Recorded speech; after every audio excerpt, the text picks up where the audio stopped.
Hello and welcome to The Art of Aging, which is part of the Abundant Aging podcast series from United Church Homes. On this show, we look at what it means to age in America and in other places around the world with positive and empowering conversations that challenge, encourage, and inspire everyone, everywhere to age with abundance. Our guest today, super excited to have Abby Levy on the show. And this is part of our Aging and Innovation series where we like to talk to funders in the age tech and longevity tech space. And you cannot cover this space without talking to Abby. Abby is the managing partner and co-founder of Primetime Partners, which is one of the world's premier investment firms in what we call longevity tech, something that we're going to be unpacking later. And before Primetime, Abby was a senior executive at SoulCycle, where she oversaw business development and new digital products. She has also been an entrepreneur herself, teaming up with Ariana Huffington as the founding president of Thrive Global, a behavior change technology company focused on employee productivity and wellness.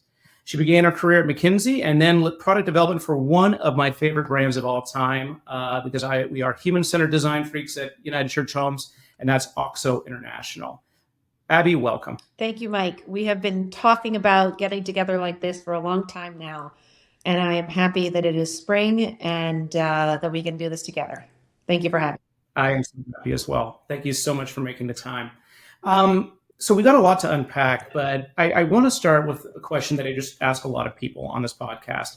I mean, given the history that you've been in, given your experience with so many terrific brands and entrepreneurs, you could be putting your talents into a lot of areas, right? You could be discovering, I don't know, you could be in the sports drink industry, or you could be this, you're that, but you're here. You're in the longevity space. You're in the aging space. Well, what drives your passion about that? Mike, it's a question that we ask our entrepreneurs that we invest in as well. And the universal theme across all the entrepreneurs that I've come across in the space, as well as myself as an entrepreneur building a venture fund in the space, is that it's deeply personal. It's deeply personal. Typically, it's deeply personal for founders around trying to fix healthcare. They had a poor experience with a loved one in the healthcare system, dealing with the decline of aging. And my way into aging is a different narrative, which is really around purpose and meaning for my father, who was prematurely retired in his early 60s. And throughout his 60s, 70s, and 80s, I wanted to understand what does someone do in this country? How do we think about and plan for and experience the back nine, the second half of life? And I was pretty dismayed with what I saw for my own father and for millions of other people, that as a society, we don't really value older adults.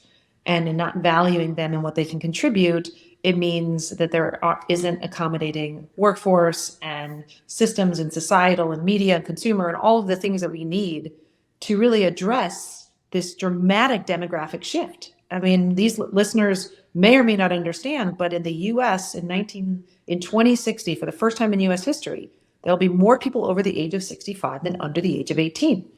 This is happening in an accelerated manner in certain Asian countries. And this demographic shift has huge implications for every element of society. And so I got interested in investing and building a venture fund focused on aging and longevity, because I was trying to see what exists today.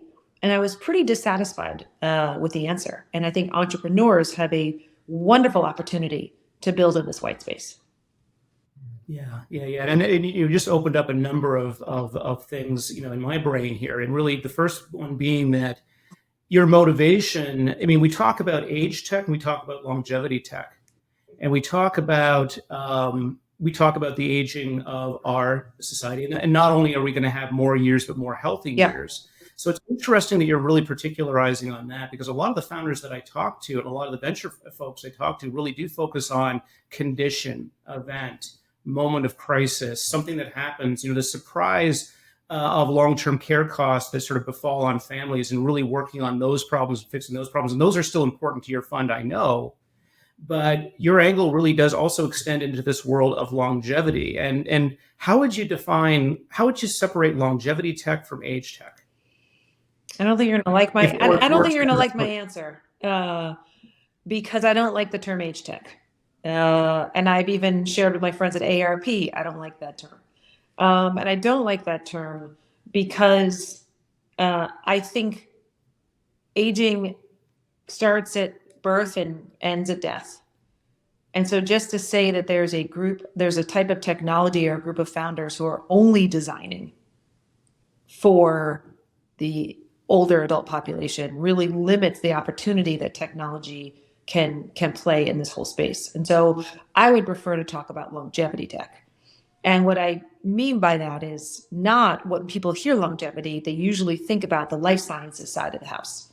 The pharma, biotech, med devices, all of those things that are important innovations that are meant to help increase health span and push lifespan. At Primetime, when we think about longevity tech, it's not the life sciences piece. They're going to do their job and people will live to be 100. Our question is, what happens when people do live to be 100? What do we need as a society to support a centenarian population across the board? And that means we need to use technology to scale our limited resources around healthcare, limited resources in housing, limited resources in financial products, savings, and services, limited resources in terms of jobs available. That shift in longevity ultimately strains our existing societal infrastructure. And how can entrepreneurs leverage technology, AI? I have to bring that. You got to say it somewhere, Pac. Sorry, I'm going to keep a tick mark here every time we say It's AI. like a drinking game. But how do we think about the ways that technology can help us make room for the longevity that is coming? And that is why I call it longevity tech, not age tech, because age is a number. Longevity is the experience. I love that definition because when we're talking about experience, we're thinking about what goes through my mind is agency. It could be a personalization. It's generally allowing people to live the way they want to live, responsibly for as long as they wish, right? So I think that when you think about sort of the investment thesis of Primetime, what's in scope in terms of an investable product if under that sort of umbrella of longevity technology? What sorts of projects? There's some that are easy and some that are hard to define. If I take a look at our Fund 1 portfolio, we invested in 36 businesses out of a $50 million seed to Series A Fund 1. 2/3 of our investments were in health tech. And health tech, we define as tech-enabled services, digital health, and healthcare data and IT. And when people ask me, what does health tech mean? Does that mean just geriatricians and, Alzheimer's and dementia and healthcare that really only applies to conditions related to aging? What I often say is that with the exception of pediatrics, fertility, maternity, and oncology, 2/3 of healthcare in this country is consumed by older adults. And the majority of healthcare globally is consumed by older adults. So that is anything in healthcare for us is somewhat fair game. And so our goal is to increase health spans and to invest in businesses that increase health spans, but also recognize that we are a venture fund that is looking to return a profit to our investors. And the fastest growing companies are ones that solve the biggest pain point we have in our country around healthcare, which is the cost of healthcare. And so the challenge with your question to me is aspirationally, I'm focused on health spans, but the business model that is gaining traction and growing are companies that reduce the cost of healthcare in this country. Medicare is almost $1 trillion expense, growing at 8.4% a year. Most businesses growing at 8.4% a year, we'd say hallelujah. When it's coming out of the federal budget, a federal budget that by 2060, 50% of spending is going to be on healthcare, it is a train with no conductor. And we absolutely need to fix that. So the types of businesses we invest in Fund 1 are businesses around telemedicine, social determinants of health, benefits navigation, dementia care management, a lot of businesses that improve the experience of aging, but at the end of the day have a business model that relies on reducing the cost. That's one of our biggest areas of investing. Our second area of investing is in the financial services or fintech space. And here we're very interested in financial longevity.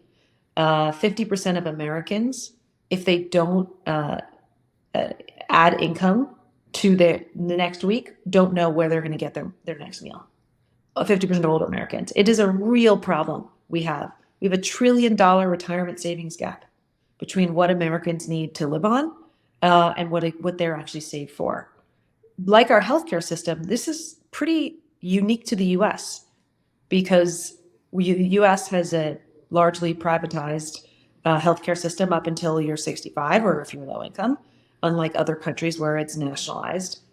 And the US has also decentralized retirement into 401k plans away from pensions. And most other countries have pension plans.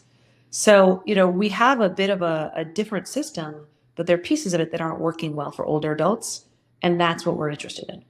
It's really a sick care system, not a healthcare system, isn't it?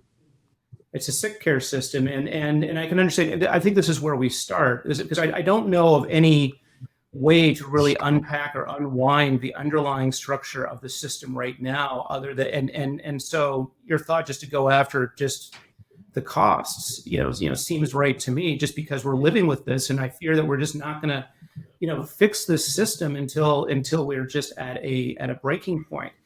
Some of the things I've heard of, that you have 5% of U.S. patients, older people, that multiple chronic conditions and a functional limitation, driving almost 25% of all healthcare costs because they go to the hospital. Yes. And the hospital is the most expensive site of care. So we see solutions out there to reduce hospitalization and to reduce readmissions kind of being put to the top, because that's where you can do where the smallest change can kind of make the biggest impact, it seems. And then you look at administrative costs, right? I think we spent $4.5 billion. No, sorry, not billion, $1 trillion. I think the U.S. spent $4.5 trillion in healthcare last year, and 30% of that cost is administrative cost. Yes. So with about $1 trillion or $1.5 trillion of potential cost reduction out there, that should attract the investment, and I get it.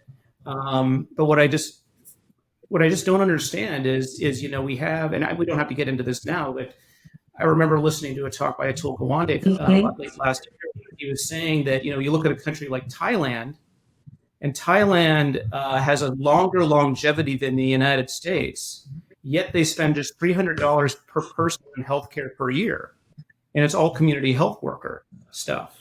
So it seems like those answers are out there, and I just don't know how I don't think we're going to be able to unwind our U.S. healthcare system anytime soon and put it in a direction. Well, I think the big piece you're missing is individual behavior. And so I think one of the areas, and I was actually asked that in a meeting recently, which is, a lot of the investing seems reactive. What's the proactive, version of Primetime Partners and of kind of longevity tech? And I think it is around preventative measures like retirement savings and healthcare and individual, healthcare choices. But the challenge with human behavior is telling someone to save today for a future tomorrow, or eat differently today for a different health, health outcome tomorrow. There's no incentive, and we don't have a history or a habit of doing so. Americans are the least healthy population in the world. Think about that. How is that possible? It's only possible. It's not because of the hospitals not having administrative burden. It's because individuals were making different choices. So how can we, in the longevity tech sector, raise awareness around the preventative steps you need to take? That's why there's been such a huge following for doctors like, David Sinclair and Peter Attia and Richard Huber and all of these doctors writing around longevity, from what you can do as an individual to influence your longevity. There have been plenty of studies. People would always say, oh, it's your genetics. Well, there have been studies that study twins that were raised in different environments to show genetics accounts for 20% of longevity. The other 80% is going to be your behavior and your community around you. And so, all the social determinants of health around you. So I'm very happy to say that I think our healthcare system is getting wiser. The social determinants of health matter, and that we need to continue to support individuals throughout their lifetime in this space. So we're very interested in some of these preventative care businesses. And actually, if we go to a tech lens, that's where the diagnostic businesses have really come in handy. And what I mean by that is all the blood biomarkers and personalized medicine and data of self. It's not just an Aura ring or a Whoop or a Apple Watch that getting people understanding how to walk more and do all of that. But we're going to get to a point where, in a very futuristic Steven Spielberg way, where people at every age are going to be able to test their blood daily and understand the actions they're taking and the impact it's having on their biology. That is longevity tech. And thank you for picking Spielberg and not one of the dystopian directors that puts out stuff like Blade Runner or things like that. I was thinking Gattaca, but I wasn't sure if anyone would get that reference. I was thinking more Minority Report with Spielberg. Okay, gotcha. And much respect to Gattaca, by the way. I love the style of Gattaca. Hey, who was the oldest person that you ever saw take a Soul Cycle class?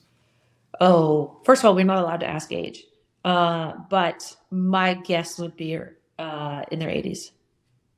Yeah, because what strikes me is that when you're talking about people, getting people to eat their vegetables, you sort of want to be able to demonstrate the outcomes of that. And in aging, I wasn't, this is just where I think that the conversation's veering a little bit. So thanks for spending a little bit of time here. I think that you have a society where people who are older, just in general, are just forgotten, thrown away, that sort of thing, or they're people who are doing remarkable things like in their 90s, like skydiving. And I aspire to, and maybe you see this as well. We see people. I know people in their 90s that play golf every second day. And people. So there is a future where your good response, healthy for you, good choices for you, good mindsets for you, can lead to a place where aging is, I don't know, normal. I know you can regain strength and flexibility at any age. We're going towards a hopeful future, I think. I believe so. I think it's also about the democratization of health, because there's been a lot of press. I forget the gentleman's name, but some guy in Silicon Valley who's spending $1 million a year on reversing aging. And so it really, anti-aging was very much, if you think about the expensive creams and all the things in the most advanced longevity tech business, the biggest industry is called the skincare industry. $1 trillion industry focused on aging or the reversal of aging. And so that's really, I'd say, if people ask me, give me a success story, I'll be like, look at any large beauty company. But I bring that up because I think that a lot of things in longevity have started as for the very rich 1%, figure out how we live forever. And I think that's also with concierge medicine and a lot of healthcare that's happening outside the system or in addition to. But I think one of the cool things we're seeing in some of our portfolio companies, so for example, one of our investments in a business called Duos. Duos is a health plan member navigation business. What that means is that most of us don't even know what our health plan offers us in terms of supplemental benefits, access to services, food as medicine, transportation benefits, and all the types of doctor's visits we can and should be doing annually. And so what Duos does is it is a digital tool for health plans to use to reach and engage their members and get them to enroll and utilize the benefits they need. That is a perfect example of the democratization of longevity tech, of healthcare, that we need technology to be able to push out to a broader audience. And with that, we hope that we could have some of those preventative steps that wouldn't exist otherwise. And so I hear what you're saying around, are we going to be in an environment where on the golf course, we're going to see a lot more people in their 90s or in the workplace or whatever activity right now is being dominated by younger generations? The answer is yes, because people are going to be continuing to make different choices. Where do you think gamification lies in with all that? I mean, are you interested in sort of offerings that kind of bring more of that gamified feel to things? I'm just trying to think of those nudges that get people to engage with content and experiences, and kind of like chocolate covered broccoli. So, I hate to generalize about an older audience because it is the most heterogeneous audience. It's like saying 0 to 40 is one segment, is how people talk about 65. Or the baby boomer generation being from like 1946 to 1962, and Exactly. I can't Exactly. think of somebody in 1946 and 1962 sharing the same lifetime experience. So I would say that it's an incredibly heterogeneous audience. And frankly, as we age, we even get more heterogeneous, we all diverge in terms of our idiosyncrasies. But one of the things that I find very interesting is really how to engage this audience. I spent most of my career in marketing. And so I've been very interested with our portfolio companies to understand what's working and not working in terms of engaging an older audience. And there's a couple of things that are kind of obvious, but I think are really important. One is content. That this audience is likes to learn, wants to be educated, wants to make educated decisions, and is very much focused on their health and well-being.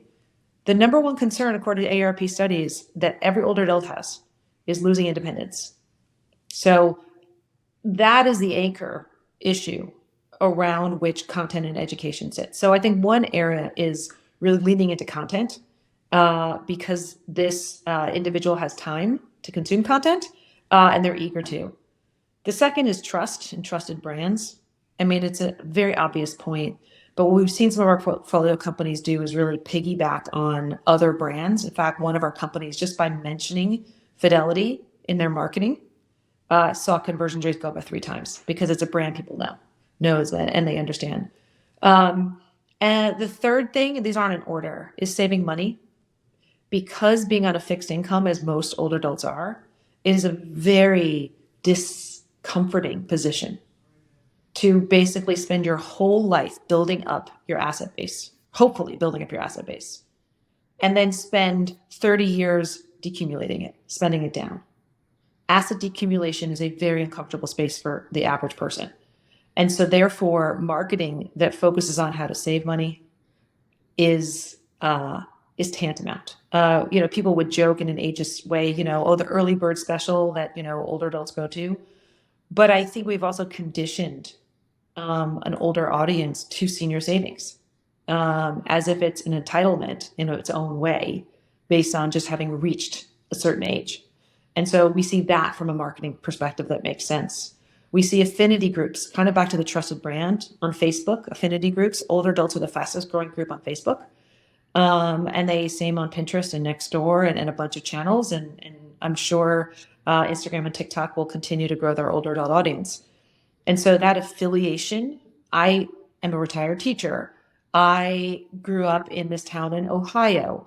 Those ways you create identity are very important to an older audience. And so I say all of these things because when it comes to gamification, I think that there are easier ways to think about engaging this audience. And gamification has been something that has not really played out in products, largely because of the trust issue. One of the challenges, again, in marketing to older adults is they have been the subject of so much fraud.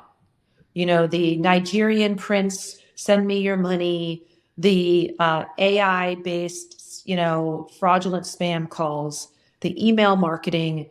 It has created a tremendous amount of distrust of technology. And so this gamification piece kind of, I like to say, keeping it simple is an important piece. But I'm looking forward to companies that can think about behavioral economics, incentives, whether it's games or not, to change behavior. I think that's going to be a big piece around this financial savings as well as healthcare issues. Yeah, and that's where I was kind of going as far as the financial savings part of it. But I really do want to just switch to a related subject, which is design. Yeah. I am a complete fanboy here because you worked at OXO. We collect design objects in this home. I love universal design. I've seen the documentary Objectified about 3 times, which features the OXO. I think I probably even have a Good Grips peeler somewhere in a drawer somewhere, still in the Good. packaging, just because I thought it was so cool, right? What do you look for in terms? What did that experience at OXO do for you? How did it inform the way that you look at the UX or the product handshake, or really how people put their design together? Or to say it another way, like if you sat down with somebody, what advice would you give them on really designing their experience to be effective? I would give them the advice that they need to pick a target consumer or target user and intimately know them and understand the psychology, the practices, the preferences of that audience. One of the challenges we get when we get pitches, and it goes back to the heterogeneity of talking about older adults, is that, entrepreneurs will say, okay, we're targeting an audience 65 plus. And I'm like, no, like, who are you actually targeting?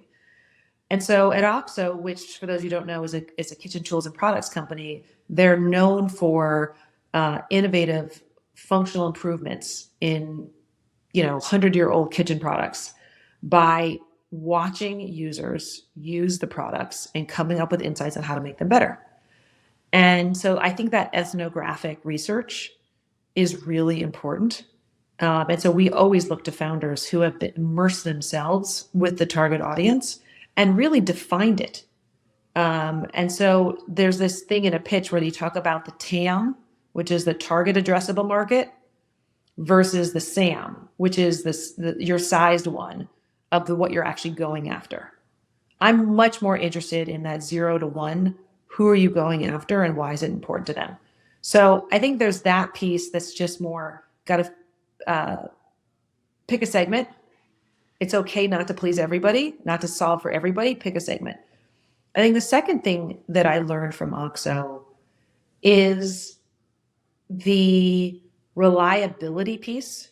Every OXO product, pretty much everyone, at least in the beginning of the business, had a big black handle that used a material that was a soft plastic material, was squishy, felt good.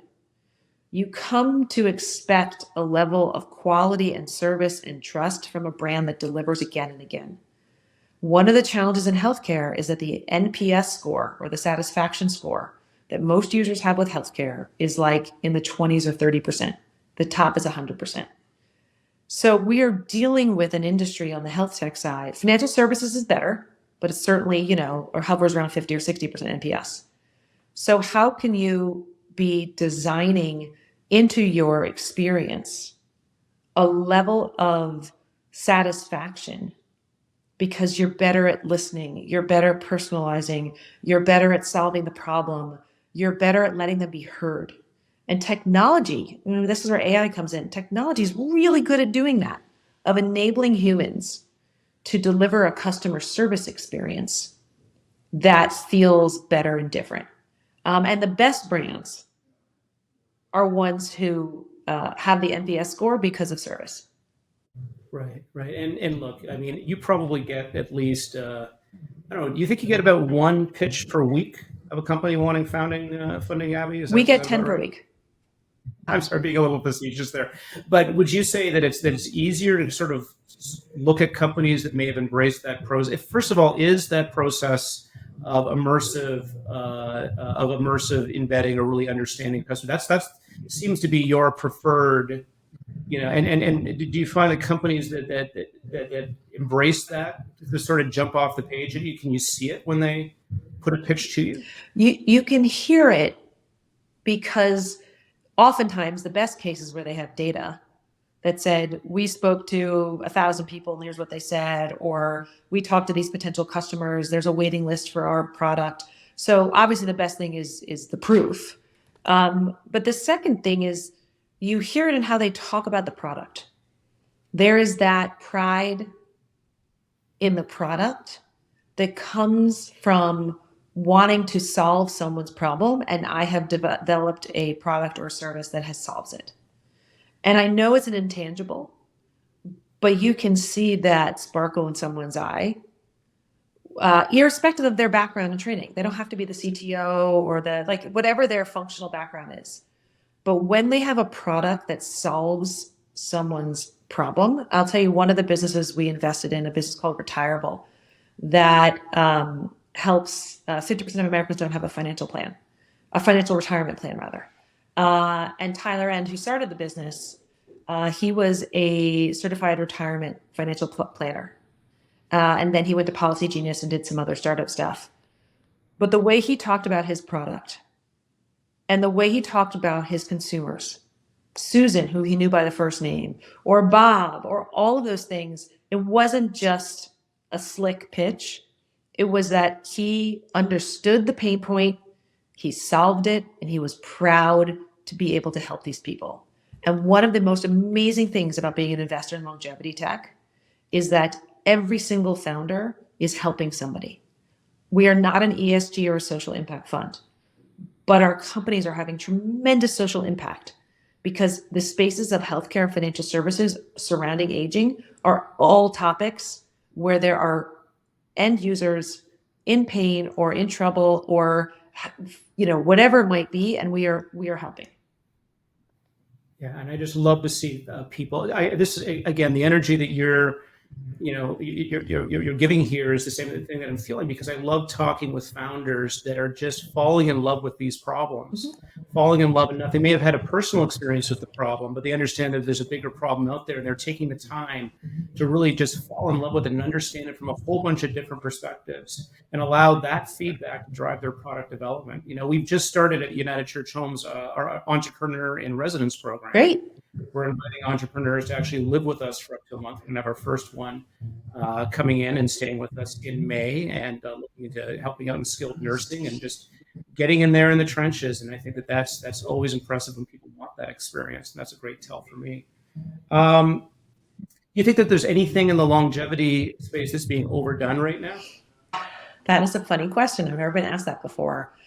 Well, when I started in 2019, the first thing I did is I went to the Leading Age conference. Leading Age is an organization for age tech, really technology and aging. It's a great organization.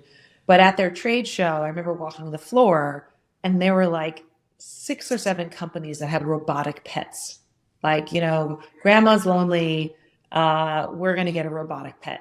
So I joke because that, to me, I'm always like, what's the robotic dog this month? It's kind of like how Brussels sprouts became a thing, 5 years ago. Like, what's the thing? And roasted cauliflower. Yeah, exactly. And so, remote patient monitoring is definitely one of those, we'll call it a fad, a bubble of entrepreneurs thinking about remote patient monitoring, because this is where regulatory comes in. Whenever CMS changes a rule, it creates entrepreneurs swarming around those new reimbursement codes. And so it's only recently that the Peterson Foundation, which is a nonprofit that does healthcare research, published a report specifically on remote patient monitoring related to diabetes, saying that actually none of these devices drove health outcomes. And so we have this flurry of companies developing remote patient monitoring products, data aggregators, this and that. And they are a part of healthcare, to be able to monitor your blood pressure at home. And yes, they are tools, but there was many entrepreneurs flocking to that space because of the regulatory change. And we purposely stayed away from it because we just feel like it's a moment in time coming out of COVID.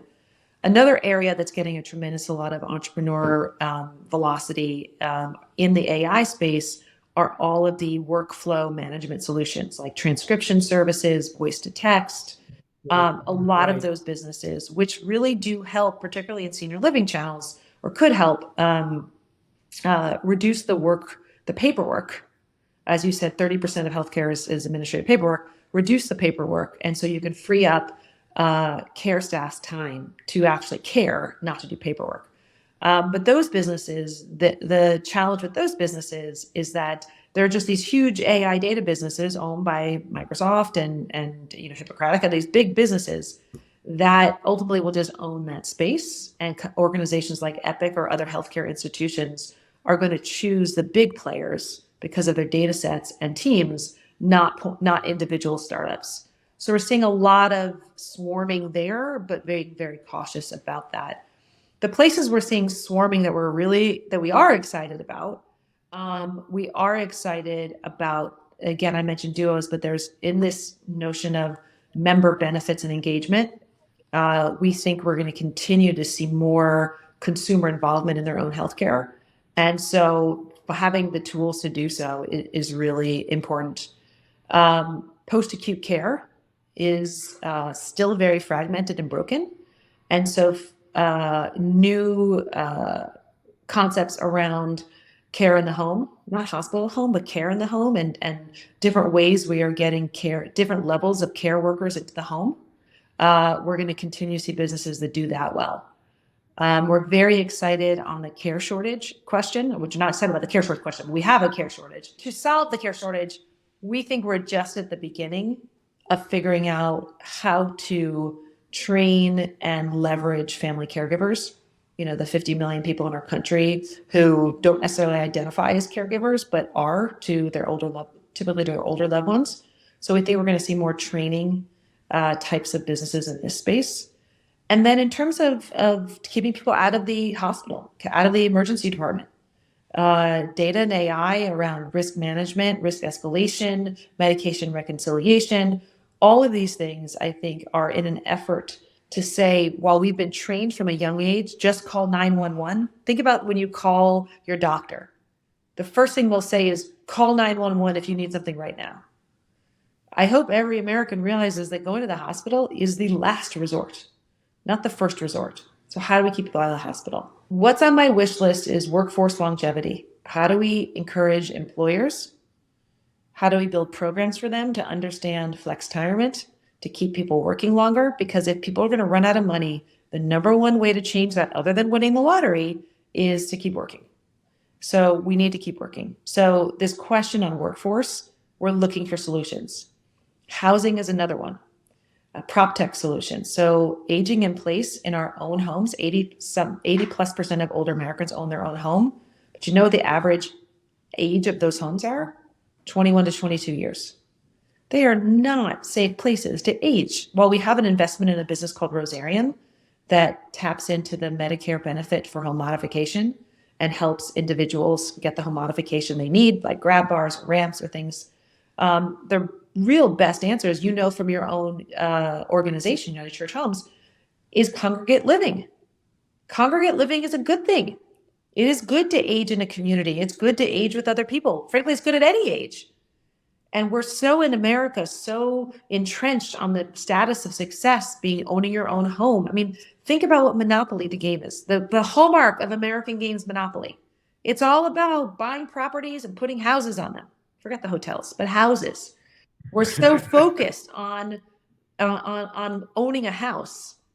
We really are looking for interesting solutions that say, let's live together. Let's figure out how we live together. We only have 2 million senior living beds in this country. We're going to have to come up with other things around living together. So it's not to say we're not interested in health tech. That's where the biggest piece of the economy is and the biggest growth for venture-backed firms are. But I'm very keen to find things that sit around that. So those are some things we're looking for. Yeah. And I got to say, I mean, if you're talking about the two things, I mean, you're raising very, very compelling issues here. Both with with workforce, and of course, many of our residents, still work. Great. They move to our location and find work. I mean, this is a necessity, and but also wanting to work as well. I mean, we talked about at top of the call about your own father. I've certainly known people where you sort of have all your identity tied up in this work life, and then it is gone. And then what happens after that? So I know that we're very compelled with ideas like, the opportunities to I don't know, teach online or meet people online or to rediscover your purpose or to really look at thirds and fourth acts of life as periods of self-actualization. Yeah. And sort of, I think our aspiration is to really like look at, let's say, I'll pick it arbitrarily, like age 75 plus, but how do we turn that into a time where it is a fourth act, where you do feel like you have that agency and productivity, and like every non-Western society out there, we look at it as a time of wisdom. So Yeah, that's my soapbox. absolutely. When it comes to this. Yeah. Abby, I mean, you've been a terrific guest. I mean, I there's so many things I've written down here that I'd love to dive into. I don't know, I guess I'm trying to think of something that would be a really interesting question to sort of end this with. And you've already talked about really what you're looking for. What is the most exciting thing that you've seen in the last maybe month or two? That just small, big, either longevity tech wise or age tech wise. What's the thing that just has stuck in your head of being a really clever solution? You've asked me what I'm most excited about. And I think what I'm most excited about is that the small startup ecosystem that a lot of the people, guests on this podcast have talked about, what I get excited about is the big guys are interested. AOL has 23 million monthly users. They're over the age of 50. They're interested in this space. The long-term care and insurance players are interested in this space. All of the healthcare businesses are. The Medicaid, for the first time ever, Medicaid's paying attention to seniors. Medicaid used to say, that's not our job, that's Medicare's job. But guess what? Because the dual eligible program, which is only 11% of Medicaid members, is 20% of their cost. So they now care about aging and innovation in aging. And so I get really excited that we have this wonderful percolation of founders and funders who are trying new things and using technology to solve the many problems we have, but paired with big distribution channels, that's where change comes from. And so I think, as I've been in this space for the past 4 years, the piece that I've seen more momentum on in the past 12 months has been with large enterprise saying we need to play a bigger role, and we need to work better and more closely with startups. And that's very exciting. I mean, I just love your responses. I love the picture that you're painting of longevity tech, and I love the hope that you have for the future of longevity here in this country and worldwide. We do, though, on our show, we do like to ask our guests 3 questions about aging. And just sort of your personal experience with aging. Do you mind if I ask those? Let's do it. Okay. But first, if somebody wants to find you, where can they find you? I'm Abby at primetimepartners.com, primetimepartners.com website. Please come find us. We'd love to talk. Awesome. Okay, 3 questions about aging. All right, question number 1. Abby, when you think about how you've aged, what do you think has changed about you or grown with you that you really like about yourself? My ability to laugh and find joy, to not take myself so seriously.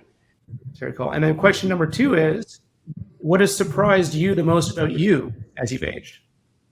That I still feel sometimes like an 18-year-old. Which is not a bad thing. But sometimes it is. Sometimes those insecurities, sometimes those experiences, but that I still feel like I have so much to learn. Yeah, absolutely. Yeah, again, I say this on many of the podcasts, but my next door neighbor, she's in her 80s, she's wonderful, and she has a bumper sticker and it says, curiosity never retires. Absolutely. Yeah. All right, 3rd question. Is there someone that you've met or been in your life that has set a good example for you in aging, someone that's inspired you to, as we say, age with abundance? I want to be like them when I grow up. My business partner, Alan Petrikoff. We started the business 4 years ago when I was 45 and he was 85. He, as in his book, will say he's going to live to be 114. His book called No Red Lights. I recommend everybody reads it. It really is about living a life where green means go, and say yes to things is really important. He ran the marathon a year ago, went to Burning Man. He just got married again. And he started a firm with me 4 years ago. So I think this sense of age of having an ageless life Yes. is really an inspiration. And viewers, if you want to see Alan on the show, please write in and we'll petition and we'll bring all the names to Abby, and Abby can take it to Alan. Oh, he'd love this. I'll get him on next I would time. love to. I mean, it just sounds like somebody who just lives by experiences, and it's sort of experiences are kind of like the elixir of life. It just seems what you briefly painted. So that's very cool. Great. Very cool. So Abby, thank you so much for being such a great guest on the show. I think you've definitely shared a lot of things that are very inspiring to our listeners, certainly to me. And you're very, very busy. So we know that making this time has not been easy, but thank you for sharing it with us. Most importantly, though, I want to thank our listeners for listening to this episode of The Art of Aging, which is part of the Abundant Aging podcast series from United Church Homes. And we want to hear from you. What hopes do you have for yourself as you age? How long do you think you're going to age for? What do you think about the future of work? How would you like to see yourself and the choices that you have for employment evolve as you age? Please write to us. Please share with us at abundantagingpodcast.com. You can also give us feedback when you visit the Ruth Frost Parker website at www.unitedchurchhomes.com/Parker You can find Abby at primetimepartners.com. That's at www.primetimepartners.com. And we look forward to you guys listening again on a future episode. Thanks so much, and we'll see you next time.